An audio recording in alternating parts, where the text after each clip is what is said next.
నమస్తే, welcome to Suman TV. Bigg Boss season 7 నడుస్తుంది కదా. దీంట్లో విన్నర్గా ఎవరుంటారో మనం అభిప్రాయాలు తెలుసుకోవడానికి వచ్చాము. మనతో పాటు కొంతమంది ఉన్నారు, వాళ్ళ అభిప్రాయాలు తెలుసుకుందాం. ఇప్పుడు ఈ సీజన్లో విన్నర్గా ఎవరుంటారని అనుకుంటున్నారు? పల్లవి ప్రశాంత్ విజేతగా నిలుస్తాడని అనుకుంటున్నాం. రన్నర్గా శివాజీ ఉంటాడు అనుకుంటున్నాం. థర్డ్ ప్లేస్లో యావర్ వెళ్ళాలని కోరుకుంటున్నా, కానీ అమర్ వెళ్తాడు అనుకుంటా. కానీ యావర్ థర్డ్ ప్లేస్కి డిజర్వ్ అని మేము భావిస్తున్నాం. స్పై బ్యాచ్ ఎప్పుడు టాప్ 3లో ఉండాలని మేము కోరుకుంటడం జరుగుతుంది. ఇంకా దీంట్లో శివాజీ, అమర్ పేరు కూడా చాలామంది చెప్తున్నారు కదా, మరి వాళ్ళు ఎందుకు కాకూడదని మీరు అనుకుంటున్నారు? శివాజీ కూడా విన్నర్కి డిజర్వ్. కాకపోతే శివాజీ వచ్చినా కూడా పల్లవి ప్రశాంత్ విజేత కావాలని శివాజీ కూడా కోరుకుంటాడు. కాబట్టి శివాజీ ఫ్యాన్స్ కూడా పల్లవి ప్రశాంత్కే ఓటు వేస్తున్నారు. కాబట్టి శివాజీ రన్నర్గా నిలిచి పల్లవి ప్రశాంత్ విన్నర్గా నిలుస్తారు అనుకుంటున్నాం.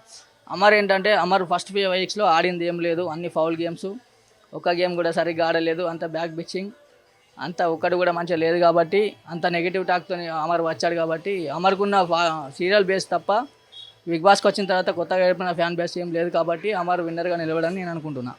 పల్లవి ప్రశాంతే ఎందుకు విన్నర్గా అవుతారని చెప్పి అనుకుంటున్నారు? పల్లవి ప్రశాంత్ యాక్చువల్లీ ఒక రైతు బిడ్డగా కామన్ మ్యాన్గా బిగ్ బాస్ హౌస్లోకి అడుగుపెట్టి ఇప్పుడు ఒక ఉన్నత స్థాయిలో నిలబడ్డాడు.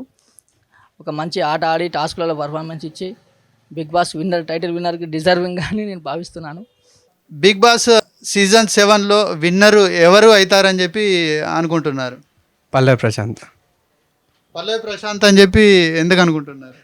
పల్లవి ప్రశాంత్ కామన్ మ్యాన్ కాబట్టి గెలిచే ఛాన్సులు ఎక్కువ ఉన్నాయి. కాబట్టి ఇప్పుడు అట్రాక్షన్ కూడా ఇక అందరూ చూడడం, కామన్ మ్యాన్ అని రైతు బిడ్డ అవన్నీ కాబట్టి గెలిచే ఛాన్సులు ఎక్కువ ఉన్నాయి. ఓటింగ్ కూడా ఆయనకే పర్సంటేజ్ ఎక్కువ ఉంది కాబట్టి గెలుస్తాడు.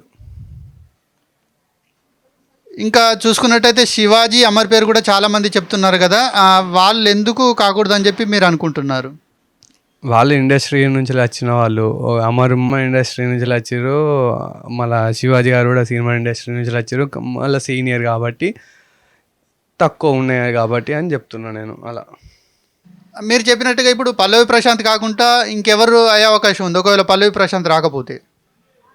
నాకు శివాజీ గారు వస్తారని అనుకుంటున్నా మొత్తంలో. ఎందుకంటే ఆయన సీనియారిటీ, మళ్ళీ గేమ్లో కానీ హ్యాండ్ నొప్పితో ఉన్నా కూడా ఆయన మెంటల్గా కాకుండా కొంచెం హెల్త్ మీద ధ్యాస లేకుండా మంచిగా మన ఇంట్రెస్ట్తోని గేమ్స్లో కానీ మన పట్టుతోని అన్నీ మంచిగా ఆడిండు.